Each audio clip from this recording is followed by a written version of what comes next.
Restez branchés sur votre chaîne Aigle Communication TV. Aigle Communication.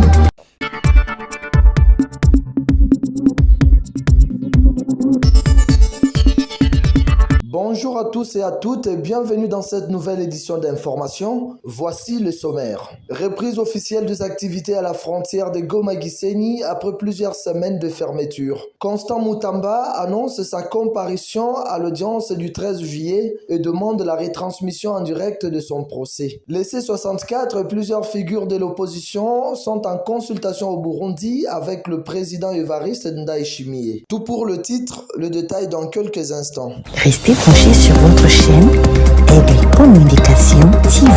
Une fois de plus, bonjour. Réouverture de la frontière RDC-Rwanda, le détail avec Madame Béni Loaba. Restez branchés sur votre chaîne Aigle Communication TV.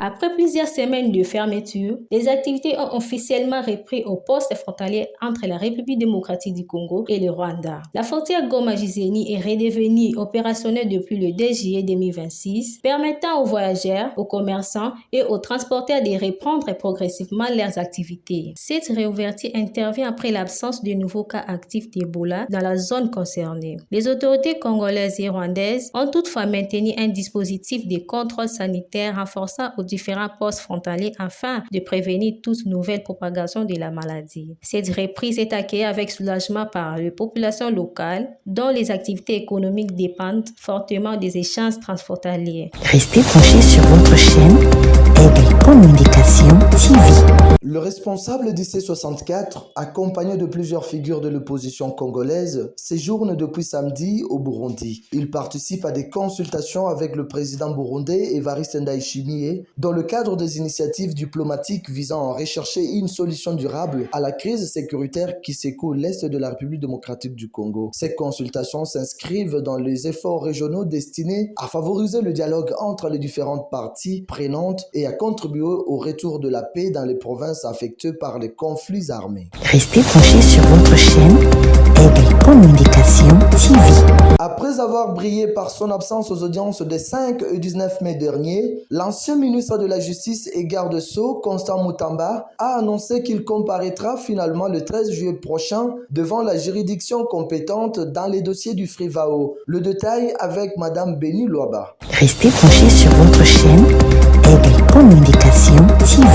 Il est appelé à être attendu comme témoin dans le procès relatif au présumé détournement de fonds du Fonds de réparation et d'indemnisation des victimes des activités illicites de l'Ouganda RDC. Dans une lettre manuscrite rédigée depuis son lit d'hôpital, Constant Mutamba affirme vouloir se présenter afin de défendre la vérité, la vraie justice ainsi que son honneur. Il demande également que les audiences soient retransmises en direct sur la RTNC ainsi que sur d'autres chaînes télévision afin que l'ensemble de la population puisse suivre les débats. Pour rappel, l'ancien ministre est attendu pour fournir des explications sur le décaissement de plus de 50 millions de dollars américains qui auraient été effectués avant l'obtention de l'avis de non-objection de la Direction générale du contrôle des marchés publics. Restez branchés sur votre chaîne Aigle Communication TV.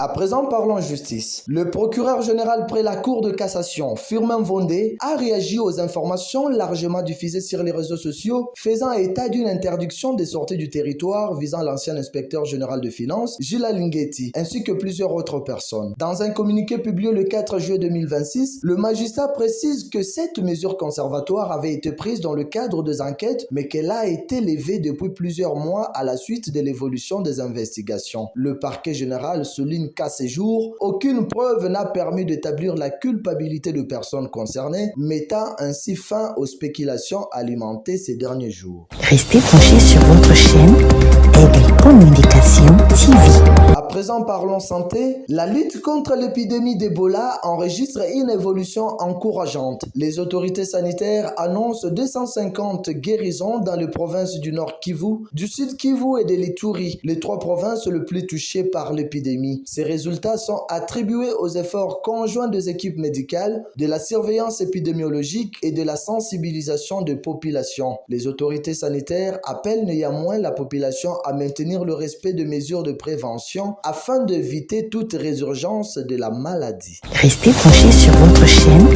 Aigle Communication TV.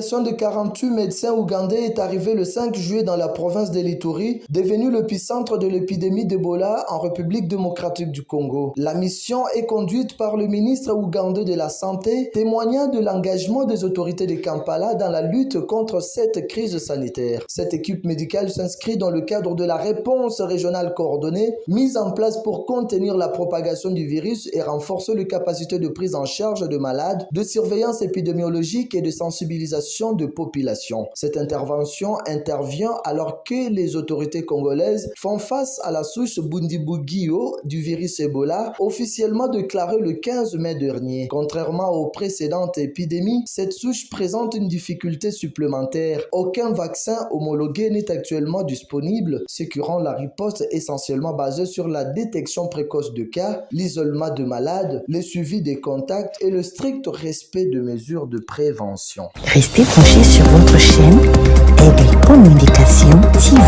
À Mwanda, dans la province du Congo central, la baleine retrouvée échouée sur la plage a été enterrée ce dimanche. L'opération s'est déroulée en présence des autorités administratives, des services spécialisés ainsi que des chefs coutumiers. Avant son inhumation, une cérémonie traditionnelle et coutumière a été organisée conformément aux usages locaux afin de rendre hommage à cet imposant mammifère marin et de respecter les croyances des communautés riveraines. Restez branchés sur votre chaîne Aigle Communication TV. À l'international, les 3 États membres de l'Alliance des États du Sahel, l'AES en sigle, à savoir le Mali, le Burkina Faso et le Niger, ont officiellement annoncé leur retrait du statut de Rome, traité fondateur de la Cour pénale internationale. Ce pays estime que la juridiction internationale ne répond plus aux attentes de leur population et dénonce ce qu'il considère comme une justice internationale à géométrie variable. Cependant, en réaction à cette décision, la Cour pénale internationale a appelé le Mali, le Burkina Faso et le Niger à renoncer à leur retrait du statut de Rome. La CPI rappelle que la coopération des États demeure essentielle dans la lutte contre l'impunité et la poursuite des auteurs de crimes les plus graves. Restez branchés sur votre chaîne Aigle Communication TV. Bouclons cette édition d'information par la page sportive. Le Brésil est éliminé par la Norvège. Énorme surprise à la Coupe du Monde. Le Brésil, l'une des grandes favorites de la compétition, a été éliminé après sa défaite 2-1 face à la Norvège. Cette élimination met fin au parcours de la Seleção et constitue l'une des plus grandes surprises de cette édition du mondial. Pour ce qui concerne l'Afrique, 2 nations africaines poursuivent encore leur aventure. Le Maroc disputera un quart de finale très attendu face à la France avec l'ambition de poursuivre son parcours historique. De son côté, l'Égypte affrontera l'Argentine en 8e de finale dans une rencontre qui s'annonce particulièrement disputée. Les supporters africains espèrent désormais voir l'une de ces 2 sélections écrire une nouvelle page de l'histoire du football continental. Restez branchés sur votre chaîne